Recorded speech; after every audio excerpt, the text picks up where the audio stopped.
Morning, all. Welcome back. All that wonderful stuff. Hey, kitty. So, welcome to Tuesday, which is, for me, for where I'm at, going to be a much more pleasant day than yesterday. Wow. It's way too hot. Still hot in the house. It's hotter in here than out there, so I'm trying to even all that out. And put together a huge news video. Lots of stuff coming out yesterday and this morning. We'll start off with what's at the bottom, which apparently is that the Edmonton Oilers have come to an agreement with Ryan Nugent-Hopkins, and so that's going to be announced today. 8 years, $41 million is the rumor, according to Ryan Rishaug. So that's a huge extension. Now that's where things get interesting for me, is when it's an 8-year extension like that. I always think, so does it get bought out in like year 5? Is it going to be a contract where, the full 8 years he's there? But what's interesting is this. We always talk about, well, that player's going to want out of Edmonton. Well, that player's going to want out of Edmonton. Here's a player who could have got out of Edmonton, could have signed anywhere he wanted, and he's staying in Edmonton.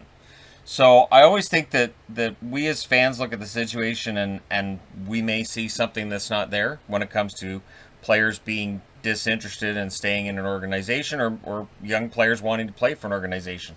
And so, yeah, Ryan Nugent-Hopkins staying in Edmonton might be a very good sign that things are good in that locker room. I would think if things were as bad in Edmonton as people want to make it out to be after they lost in the playoffs, that RNH right now would be thinking, man, I could go to Boston. I could go anywhere I wanted. That'd be great.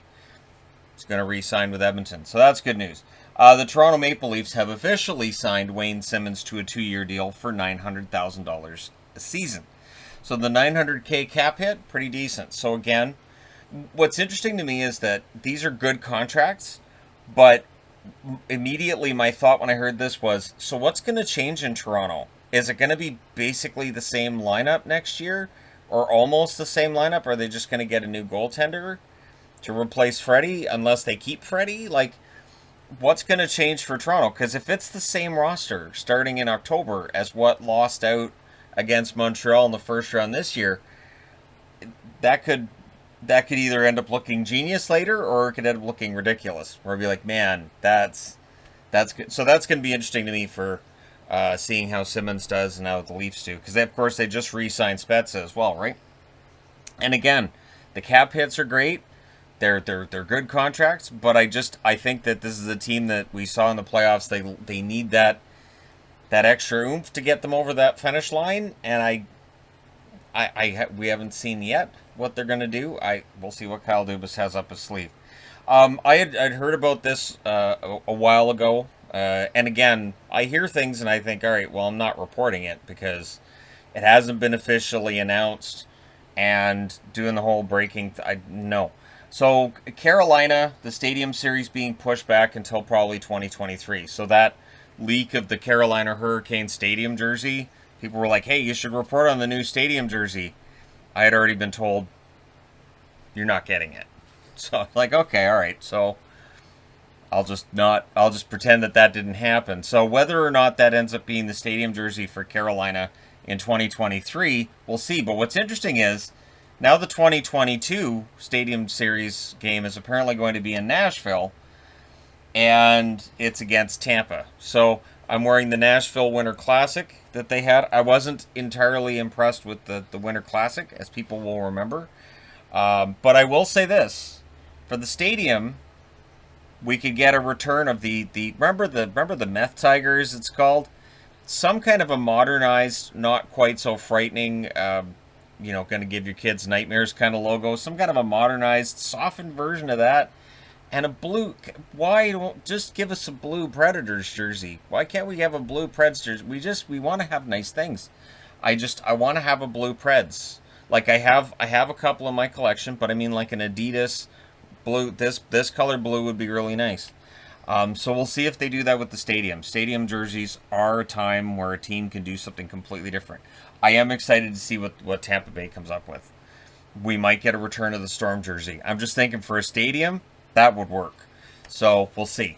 Alex Killorn did play a shift in the third last night, and his leg didn't allow for more after that. Because I had documented on the board that he had a shot that didn't end up going in. So yeah, Killorn did his best, but he did not finish that game last night. And that would be a huge loss for Tampa if he's not able to play in Game 2. But Tampa has a lot of depth. There are a lot of guys who are healthy scratches for Tampa throughout this playoff run that would absolutely be third or fourth line on many organizations in the NHL. So we'll see how Tampa adjusts without Killorn if that is indeed the case for Game 2. Speaking of next year's games, the Blues will host the Winter Classic, or the Minnesota Wild will host the Blues for the 2022 Winter Classic. So they're supposed to have the Winter Classic now.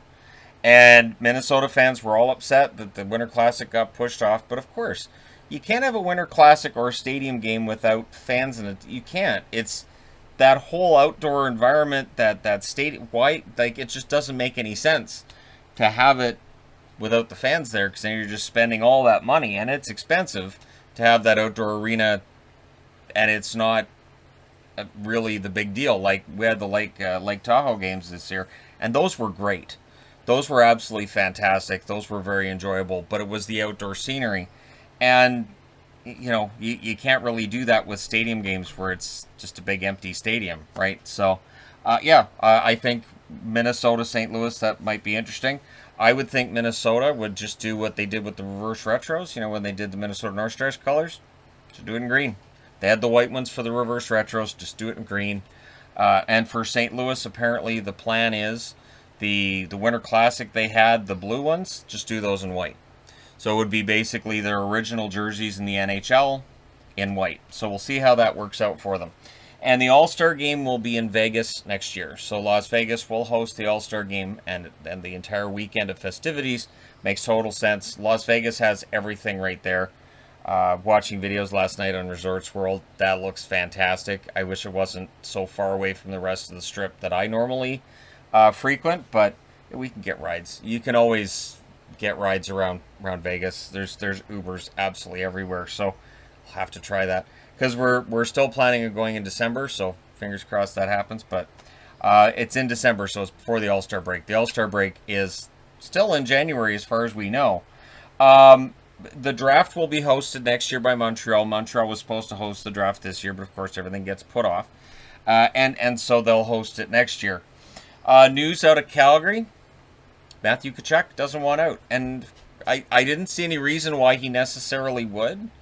But again, there's this, I don't know if it's insecurity with Canadian fan bases, but it feels sometimes like with Canadian fan bases, as soon as a rumor's out there that a star player or central guy wants out, people will throw their arms in the air and go, oh, of course, he's going to want to go to where it's a tax haven. But Matt Tkachuk is apparently not of the mind that he wants to leave, which is good, because I don't think Calgary has any intention of trading him. And I think it would be insane if they did.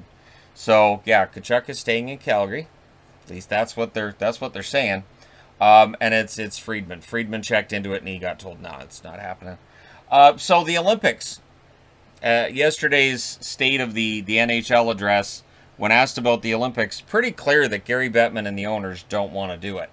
And the idea of shutting down the NHL for 2.5 weeks to send players halfway around the world to play in the Winter Games in China, it's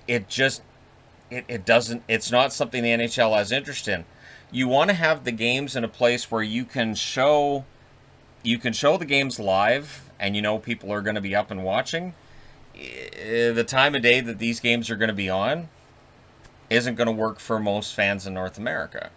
So it becomes a bit of a dicey proposition. So then the NHL may not get the ratings, they may not make the money that they want to make off of this. There may not be any benefit to them. And then sending players halfway around the world, you have to worry about guys getting hurt. And then jet lag, and you've shut down your schedule. They really don't want to do it.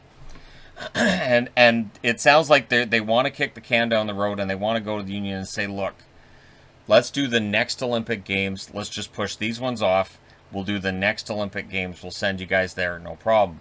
But it doesn't sound like they want to do it.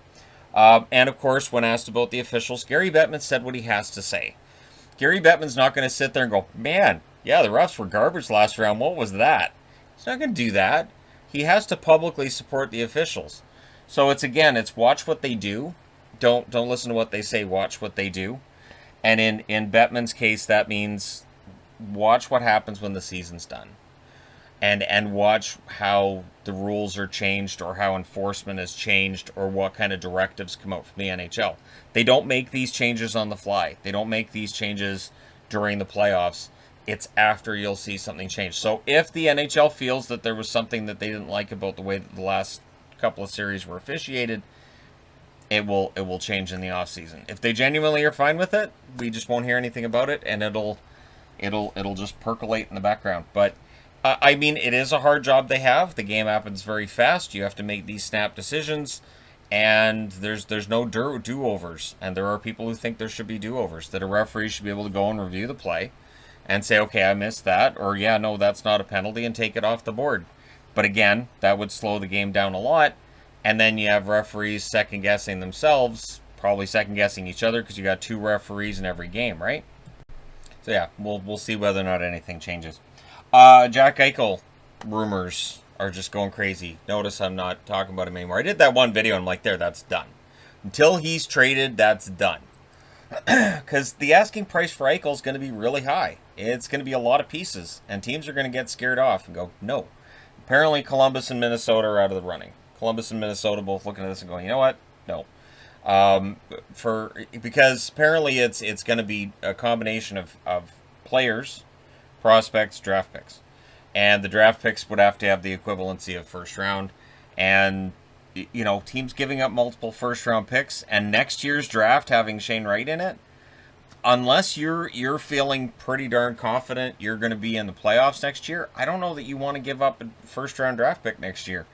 The Rangers, though, are apparently in on Eichel. They feel that they may be able to put a deal together, and they may.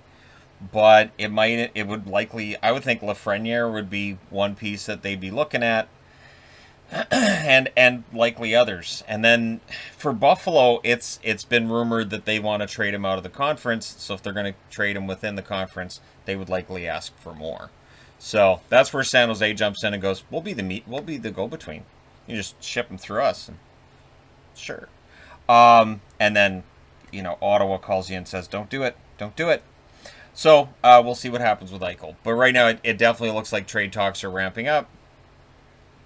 But there's not really a whole lot going on there yet. So the Chicago deal, they've now hired an investigator. The NHL denies knowing about it until insert date here. They were asked during the presser yesterday, so when did you know? And they basically answered with, Bill, do you want to take this? Sure. We knew when we knew. Ta-da! It just, you know, when they were asked direct questions and they ducked around it like Neo in the Matrix, like it was just, and yeah, that's exactly what I figured. And then they said they're waiting for the results of this investigation. Here's the thing. I thought it was odd that the Chicago Blackhawks announced they were going to have an independent investigator look into what happened here within hours of that presser by Gary Bettman. My guess is the NHL reached out to Chicago and said, look, got to announce this. You can't, you have to. So then you guys are off for now, and we don't have to deal with all this. We can just go, well, we're looking into it. And so that's essentially what that news did. It gave Gary Bettman the ability at the press conference to go, we knew when we knew and we're looking into it. And then when they asked him about, well, could there be punishments? He's like, well, we'll wait and see. Everything's on the table. We'll wait and see what happens and what the investigator tells us. It's just weird because if you've been following the reporting, they already knew. It's bizarre. It's really, really bizarre. So we'll see what's found in the investigation. It's bizarre. But anyways, again, if you go over to TSN, you look at Rick Westhead's reporting, you'll see why the whole thing seems kind of bizarre to me. But they've hired an investigator to look into the sexual assault allegations, and we'll see what happens from there. But because it's under investigation, it could take months. It could be weeks. It could take months. We'll see. And I'll be here to report on it when things are done. And then once we've reached some kind of a conclusion with this, then I'll do a video on it, and then we'll have that discussion. But between now and then, it's well, it's an incendiary topic. I get it, and yeah, we'll see what happens. Let me know your thoughts in the comment section below. As always, don't forget to hit like and subscribe if you're browsing your way through. You just happened upon this video. Thank you guys so much for watching, for all your support. I will talk to you again soon.